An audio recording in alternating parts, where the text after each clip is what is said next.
This episode is supported by FX's Grotesquerie, a new series from executive producer Ryan Murphy.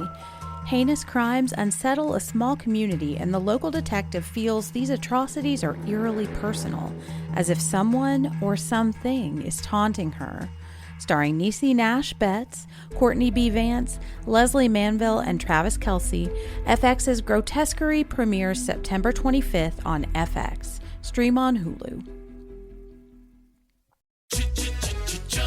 Looking for excitement? Chumba Casino is here. Play anytime, play anywhere. Play on the train, play at the store, play at home, play when you're bored. Play today for your chance to win and get daily bonuses when you log in. So what are you waiting for? Don't delay. Chumba Casino is free to play. Experience social gameplay like never before. Go to Chumba Casino right now to play hundreds of games, including online slots, bingo, Slingo, and more. Live the Chumba life at ChumbaCasino.com. VGW Group. No purchase necessary. Void where prohibited by law. See terms and conditions. 18+. There are places where the world's most gruesome crimes have led to years, decades, and sometimes even centuries of supernatural activity. The victims seemingly reaching out from beyond the grave for justice. Those locations are In Creepy Places, a true crime podcast, and I am your host, John Grills. Join me in these creepy places if you dare, as we dive deep into the epicenter of true terror.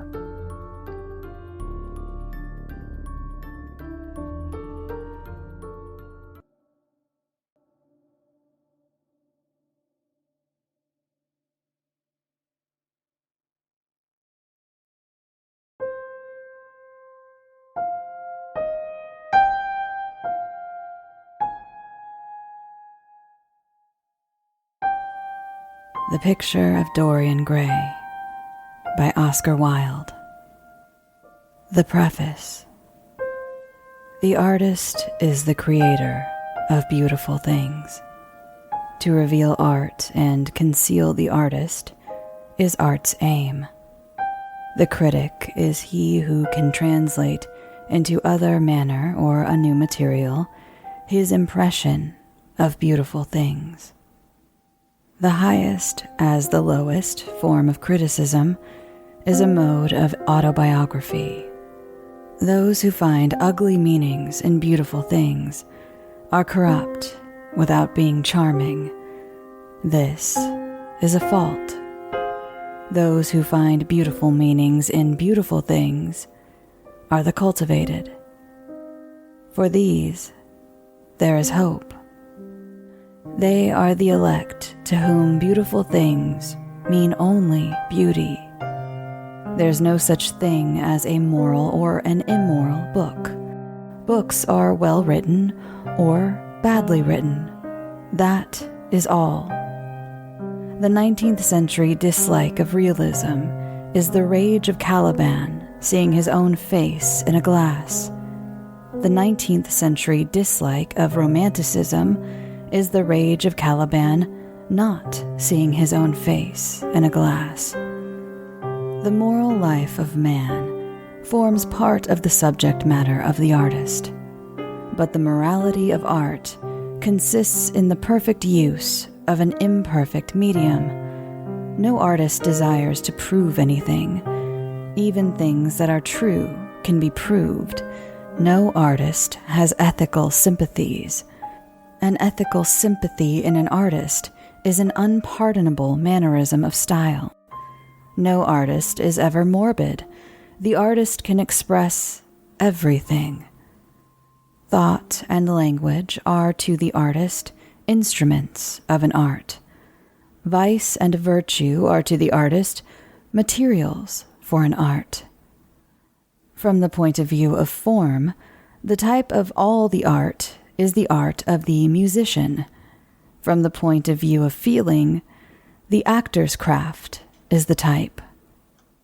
All art is at once surface and symbol. Those who go beneath the surface do so at their peril. Those who read the symbol do so at their peril. It is the spectator and not life that art really mirrors. Diversity of opinion about a work of art shows that the work is new, complex, and vital. When critics disagree, the artist is in accord with himself. We can forgive a man for making a useful thing as long as he does not admire it. The only excuse for making a useless thing is that one admires it intensely. All art is quite useless. Oscar Wilde. Chapter 1. The studio was filled with the rich odor of roses, and when the light summer wind stirred amidst the trees of the garden, there came through the open door the heavy scent of the lilac, or the more delicate perfume of the pink flowering thorn.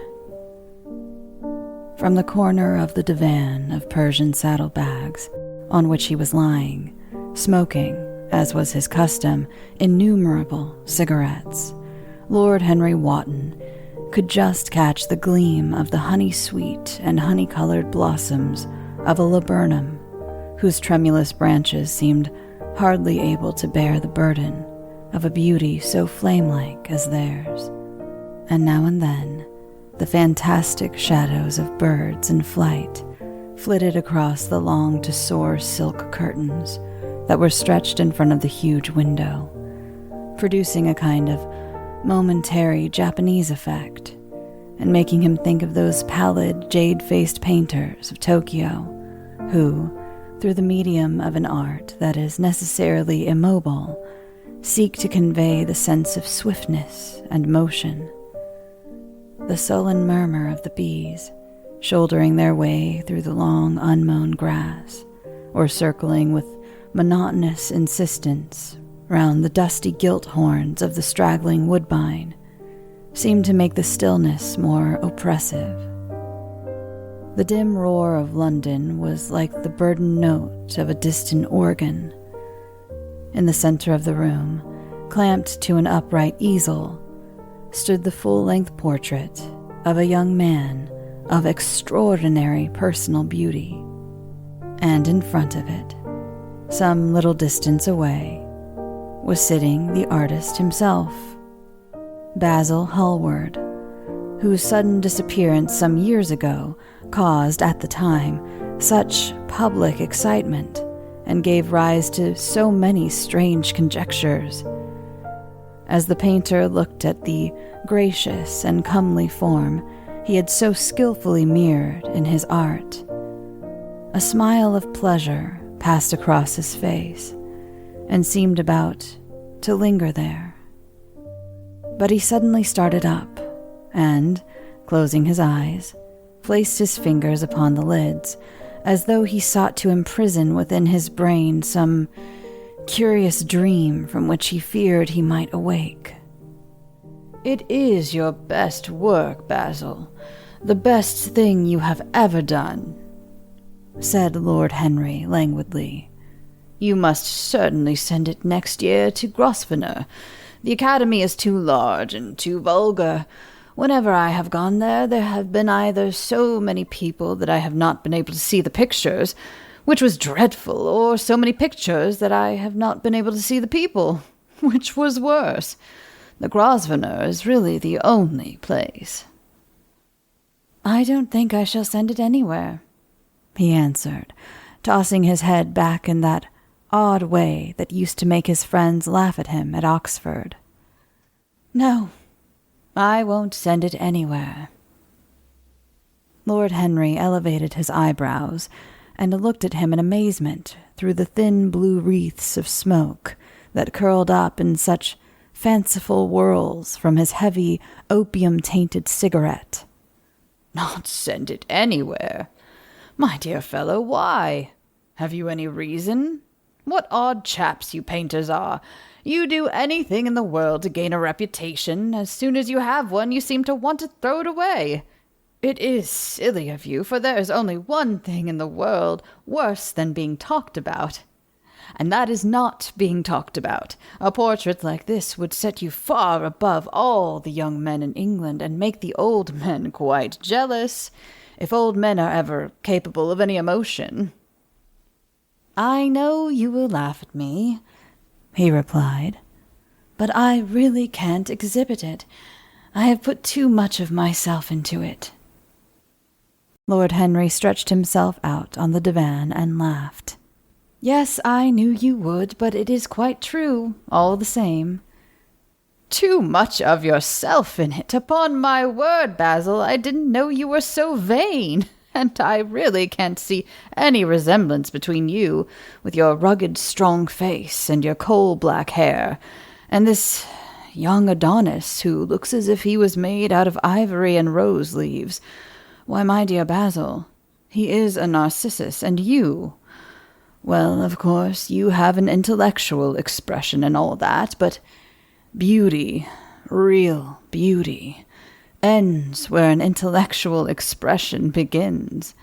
Intellect is in itself a mode of exaggeration and destroys the harmony of any face. The moment one sits down to think, one becomes all nose or all forehead or something horrid. Look at the successful men in any of the learned professions, how perfectly hideous they are. Except, of course, in the church. But then, in the church, they don't think. A bishop keeps on saying at the age of 80 what he was told to say when he was a boy of 18, and as a natural consequence, he always looks absolutely delightful. Your mysterious young friend, whose name you have never told me, but whose picture really fascinates me, never thinks. I feel quite sure of that. He is some brainless, beautiful creature who should be always here in winter, when we have no flowers to look at, and always here in summer, when we want something to chill our intelligence. Don't flatter yourself, Basil. You are not in the least like him." "You don't understand me, Harry," answered the artist. "Of course I am not like him. I know that perfectly well. Indeed, I should be sorry to look like him." "You shrug your shoulders.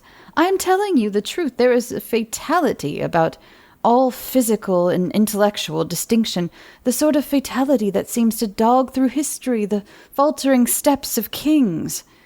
It is better not to be different from one's fellows. The ugly and the stupid have the best of it all in this world. They can sit at their ease and gape at the play. If they know nothing of victory, they are at least spared the knowledge of defeat. They live, as we all should, undisturbed, indifferent, and without disquiet. They neither bring ruin upon others, nor ever receive it from alien hands. Your rank and wealth, Harry, my brains, such as they are, my art, whatever it may be worth, Dorian Gray's good looks, we shall all suffer for what the gods have given us, suffer terribly." "Dorian Gray, is that his name?" asked Lord Henry, walking across the studio towards Basil Hallward.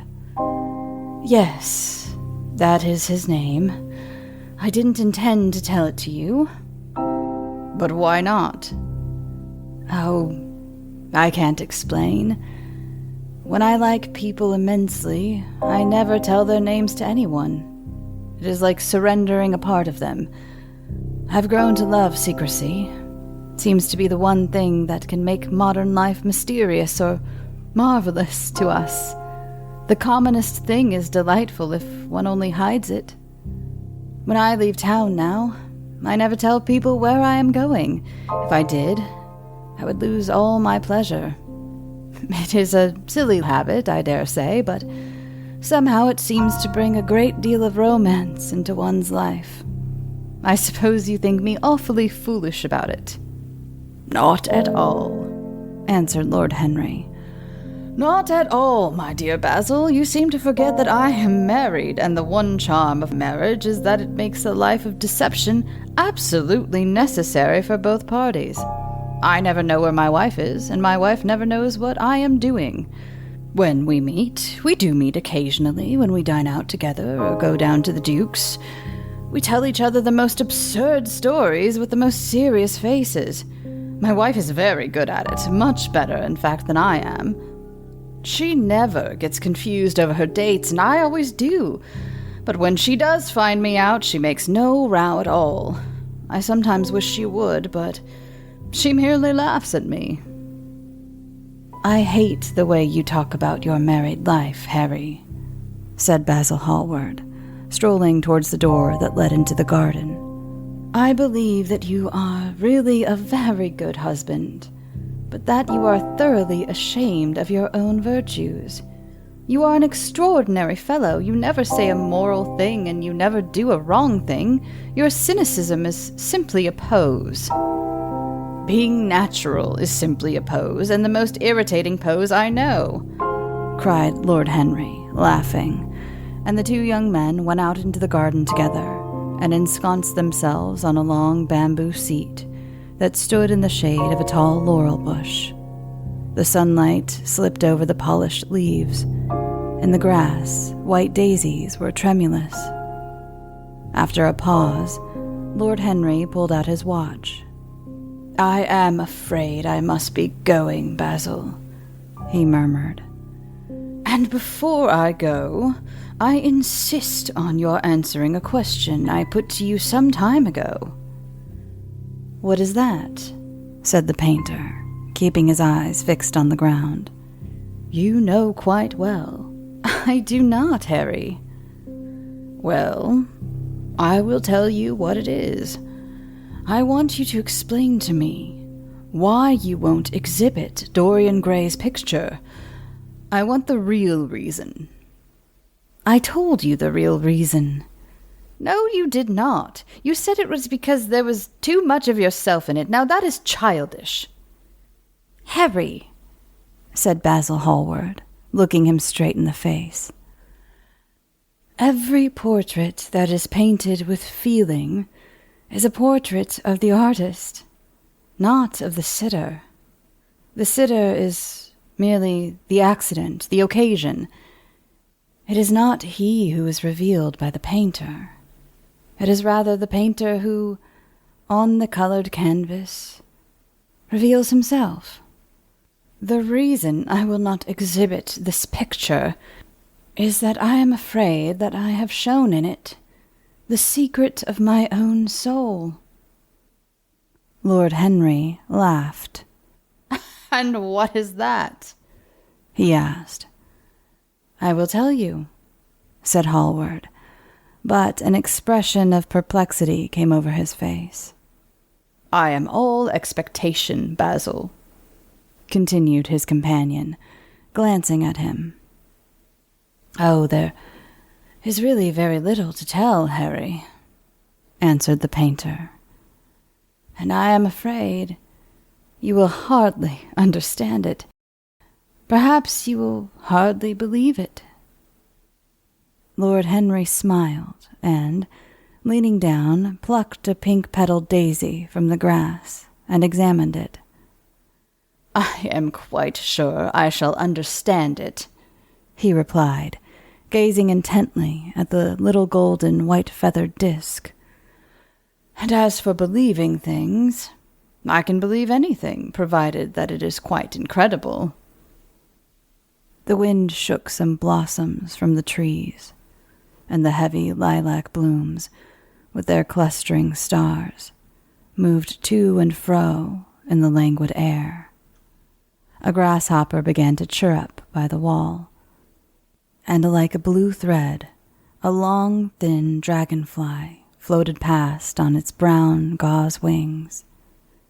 Lord Henry felt as if he could hear Basil Hallward's heart beating, and wondered what was coming. The story is simply this, said the painter after some time.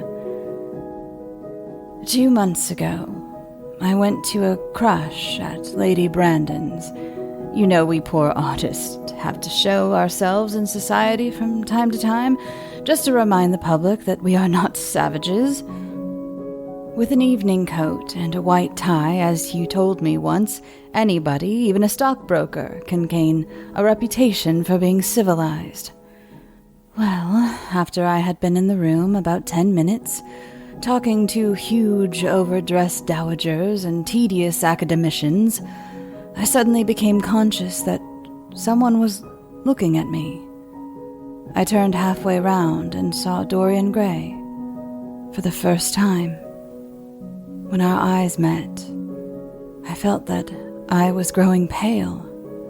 A curious sensation of terror came over me. I knew that I had come face to face with someone whose mere personality was so fascinating that, if I allowed it to do so, it would absorb my whole nature, my whole soul, my very art itself. I did not want any external influence in my life. You know yourself, Harry, how independent I am by nature. I have always been my own master. Had at least always been so. Till I met Dorian Gray. But I don't know how to explain it to you. Something seemed to tell me that I was on the verge of a terrible crisis in my life. I had a strange feeling that fate had in store for me exquisite joys and exquisite sorrows. I grew afraid and turned to quit the room. It was not conscience that made me do so. It was a sort of cowardice. I take no credit to myself for trying to escape. Conscience and cowardice are really the same things, Basil. Conscience is the trade name of the firm, that is all. I don't believe that, Harry. And I don't believe you do either. However, whatever was my motive, and it may have been pride, for I used to be very proud. I certainly struggled to the door.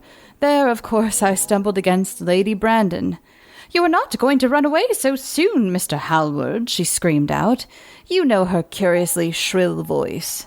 "Yes, she is a peacock in everything but beauty," said Lord Henry, pulling the daisy to bits with his long, nervous fingers. "I could not rid of her. She brought me up to royalties and people with stars and garters and elderly ladies with gigantic tiaras and parrot noses. She spoke of me as her dearest friend. I had only met her once before, but she took it into her head to lionize me. I believe some picture of mine had made a great success at the time, at least had been chattered about in the penny newspapers, which is the 19th century standard of immortality. Suddenly I found myself face to face with the young man whose personality had so strangely stirred me. We were quite close, almost touching. Our eyes met again. It was reckless of me, but I asked Lady Brandon to introduce me to him. Perhaps it was not so reckless after all. It was simply inevitable. We would have spoken to each other without any introduction. I am sure of that. Dorian told me so afterwards. He too felt that we were destined to know each other. "And how did Lady Brandon describe this wonderful young man?" asked his companion. "I know she goes in for giving a rapid précis of all her guests. I remember her bringing me up to a truculent and red-faced old gentleman covered all over with orders and ribbons and hissing into my ear in a tragic whisper, which must have been perfectly audible to everybody in the room, the most astounding details. I simply fled. I like to find out people for myself, but Lady Brandon treats her guests exactly as an auctioneer treats his goods. She either explains them entirely away or tells one everything about them except what one wants to know." "Poor Lady Brandon! You are hard on her, Harry," said Hallward listlessly. "My dear fellow, she tried to found a salon and only succeeded in opening a restaurant. How could I admire her?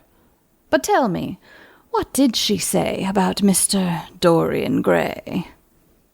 Oh, something like, "Charming boy, poor dear mother and I are absolutely inseparable, quite forget what he does, afraid he doesn't do anything. Oh, yes, plays the piano, or is it the violin?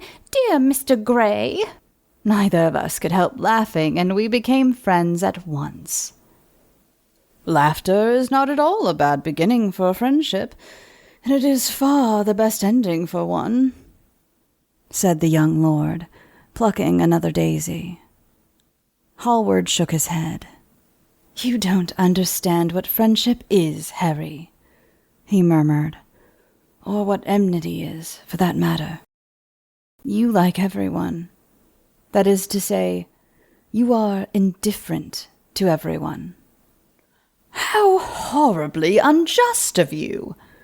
cried Lord Henry, tilting his hat back and looking up at the little clouds that, like ravelled skeins of glossy white silk, were drifting across the hollowed turquoise of the summer sky. "Yes, horribly unjust of you. I make a great difference between people. I choose my friends for their good looks, my acquaintances for their good characters, and my enemies for their good intellects. A man cannot be too careful in the choice of his enemies. I have not got one who is a fool. They are all men of some intellectual power, and consequently, they all appreciate me. Is that very vain of me? I think it is rather vain." "I should think it was, Harry. But according to your category, I must be merely an acquaintance." I'm Victoria Cash. Thanks for calling the Lucky Land Hotline. If you feel like you do the same thing every day, press 1. If you're ready to have some serious fun for the chance to redeem some serious prizes, press 2.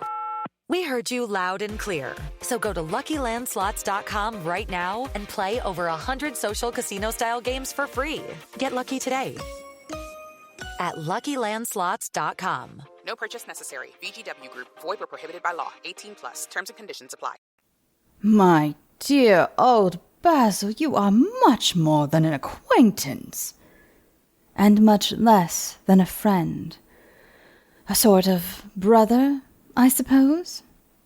"Oh, brothers. I don't care for brothers. My elder brother won't die, and my younger brothers seem never to do anything else." "Harry!" exclaimed Hallward, frowning. "My dear fellow, I am not quite serious. But I can't help detesting my relations. I suppose it comes from the fact that none of us can stand other people having the same faults as ourselves. I quite sympathize with the rage of the English democracy against what they call the vices of the upper orders. The masses feel that drunkenness, stupidity, and immortality should be their own special property, and that if any one of us makes an ass of himself, he is poaching on their preserves. When poor Southwark got into the divorce court, their indignation was quite magnificent, and yet I don't suppose that 10% of the proletariat live correctly." "I don't agree with a single word that you have said, and what is more, Harry, I feel sure you don't either."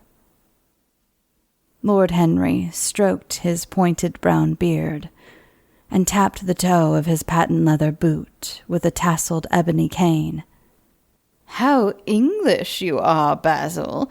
That is the second time you have made that observation. If one puts forward an idea to a true Englishman, always a rash thing to do, he never dreams of considering whether the idea is right or wrong.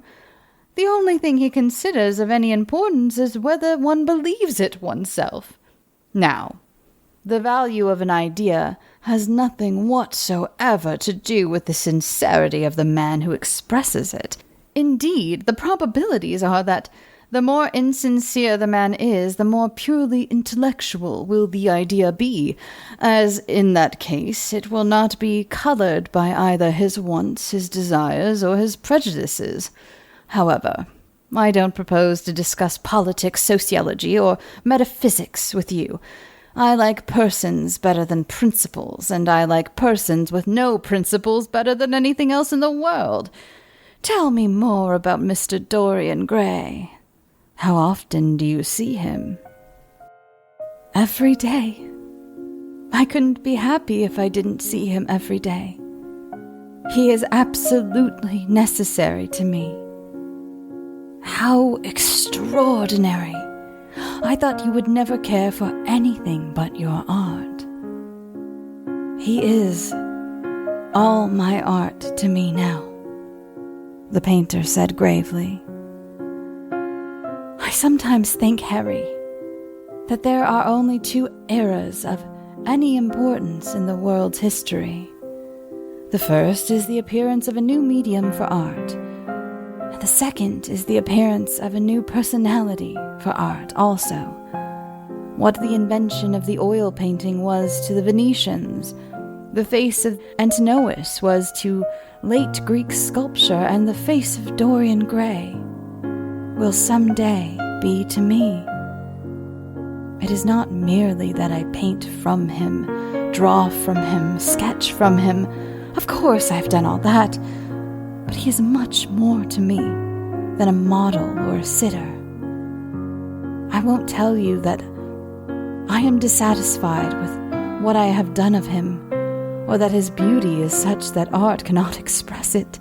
There is nothing that art cannot express. And I know that the work I have done since I met Dorian Gray is good work, is the best work of my life. But in some curious way, I wonder, will you understand me? His personality has suggested to me an entirely new manner in art, an entirely new mode of style. I see things differently, I think of them differently. I can now recreate life in a way that was hidden from me. A dream of form in days of thought. Who is it who says that? I forget. But it is what Dorian Gray has been to me, the merely visible presence of this lad, for he seems to me little more than a lad, though he is really over 20.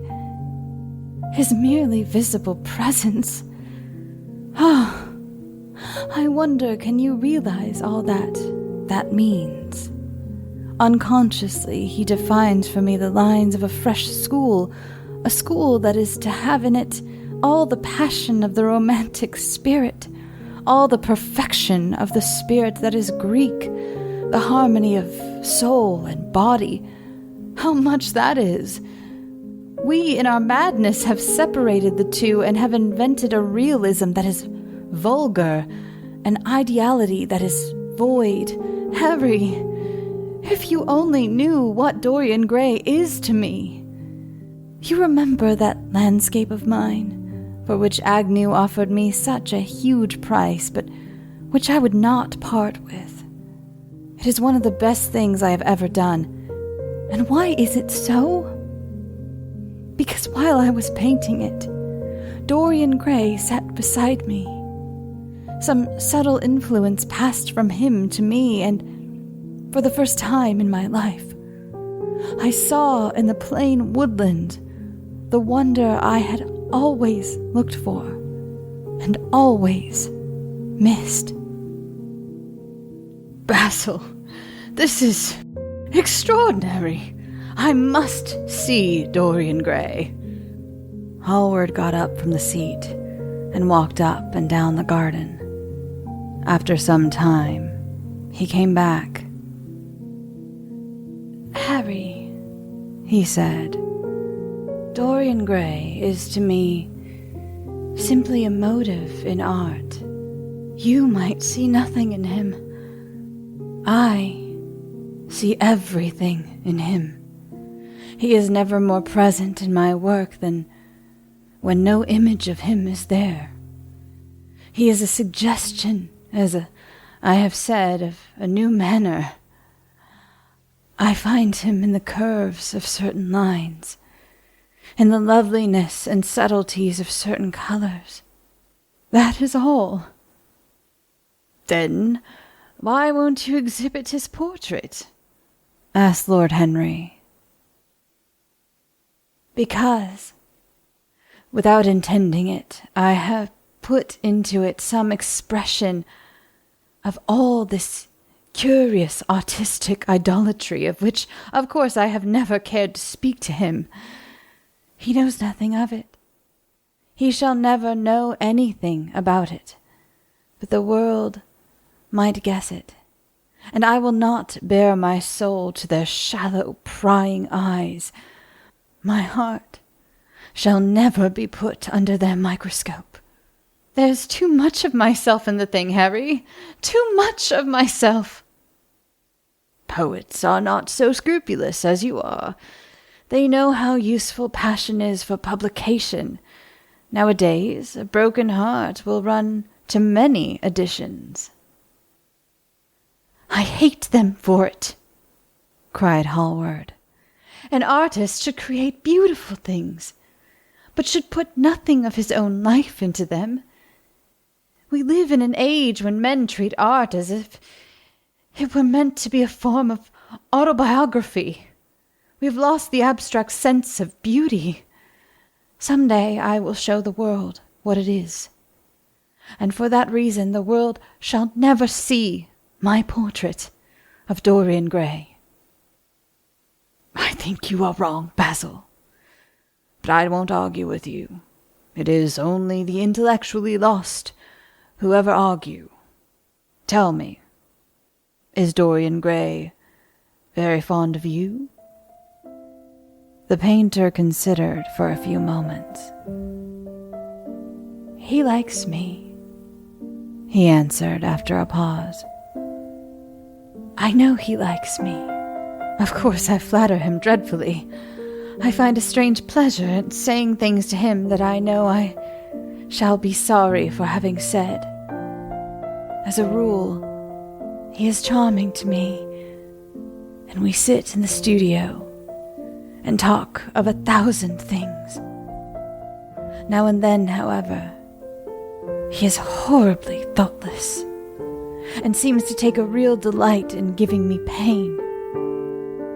Then I feel, Harry, that I have given away my soul to someone who treats it as if it were a flower to put in his coat, a bit of decoration to charm his vanity, an ornament for a summer's day. Days in summer, Basil, are apt to linger, murmured Lord Henry. Perhaps you will tire sooner than he will. It is a sad thing to think of, but there is no doubt that genius lasts longer than beauty. That accounts for the fact that we all take such pains to overeducate ourselves. In the wild struggle for existence, we want to have something that endures. And so we fill our minds with rubbish and facts in the silly hope of keeping our place. The thoroughly well-informed man. That is the modern ideal, and the mind of the thoroughly well-informed man is a dreadful thing. It is like a bric-a-brac shop, all monsters and dust, with everything priced above its proper value. I think you will tire first, all the same. Some day you will look at your friend, and he will seem to you to be a little out of drawing, or you won't like his tone of color or something. You will bitterly reproach him in your own heart, and seriously think that he has behaved very badly to you. The next time he calls, you will be perfectly cold and indifferent. It will be a great pity, for it will alter you. What you have told me is quite a romance of art, one might call it. And the worst of having a romance of any kind is that it leaves one so unromantic. Harry, don't talk like that. As long as I live, the personality of Dorian Gray will dominate me. You can't feel what I feel. You change too often. Oh, my dear Basil, that is exactly why I feel it. Those who are faithful know only the trivial side of love. It is the faithless who know love's tragedies.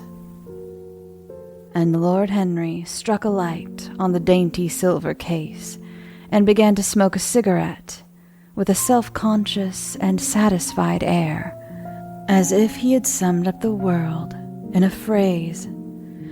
There was a rustle of chirruping sparrows in the green lacquer leaves of the ivy, and the blue cloud shadows chased them across the grass like swallows.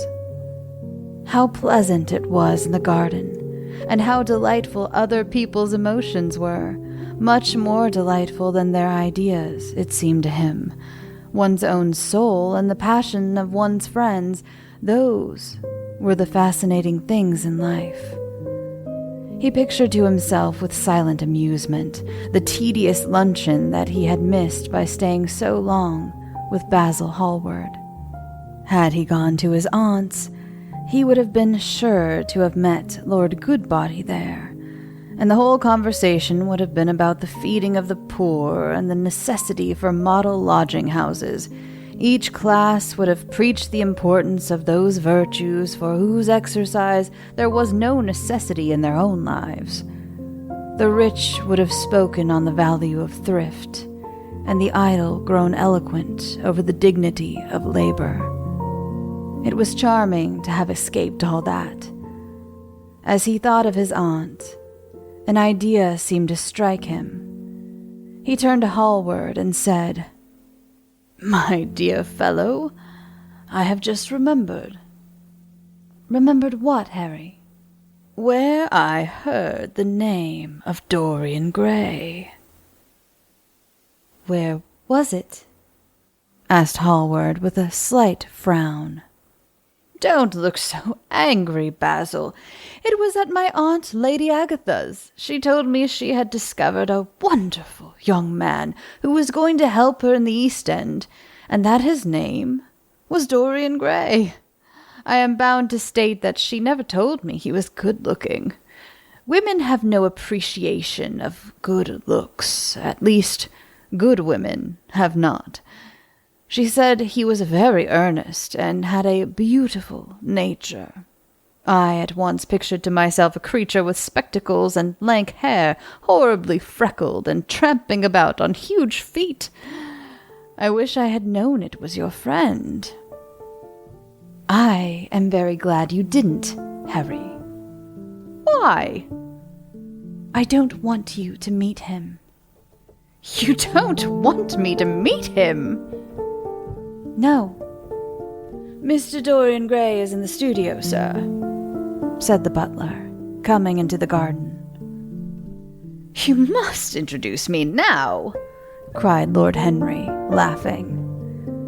The painter turned to his servant, who stood blinking in the sunlight.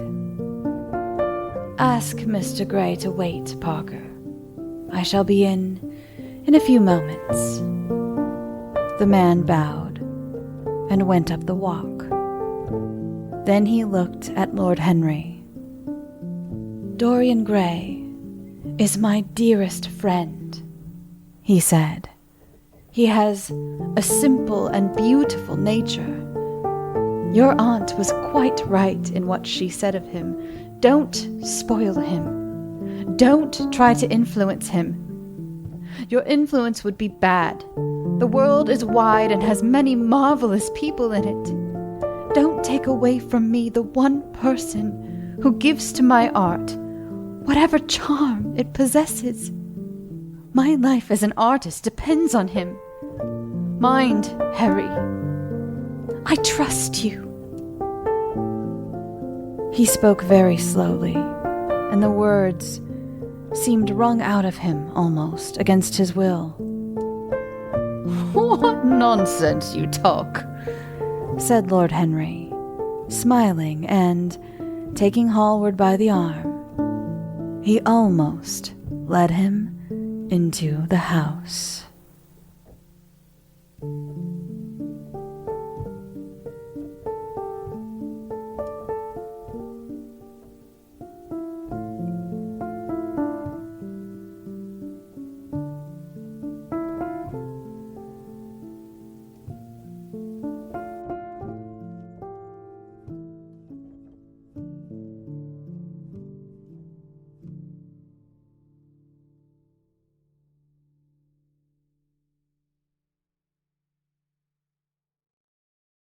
It's time for today's Lucky Land horoscope with Victoria Cash. Life's gotten mundane, so shake up the daily routine and be adventurous with a trip to Lucky Land. You know what they say, your chance to win starts with a spin. So go to LuckyLandSlots.com to play over 100 social casino-style games for free for your chance to redeem some serious prizes. Get lucky today at LuckyLandSlots.com. No purchase necessary. VGW Group. Void where prohibited by law. 18 plus. Terms and conditions apply.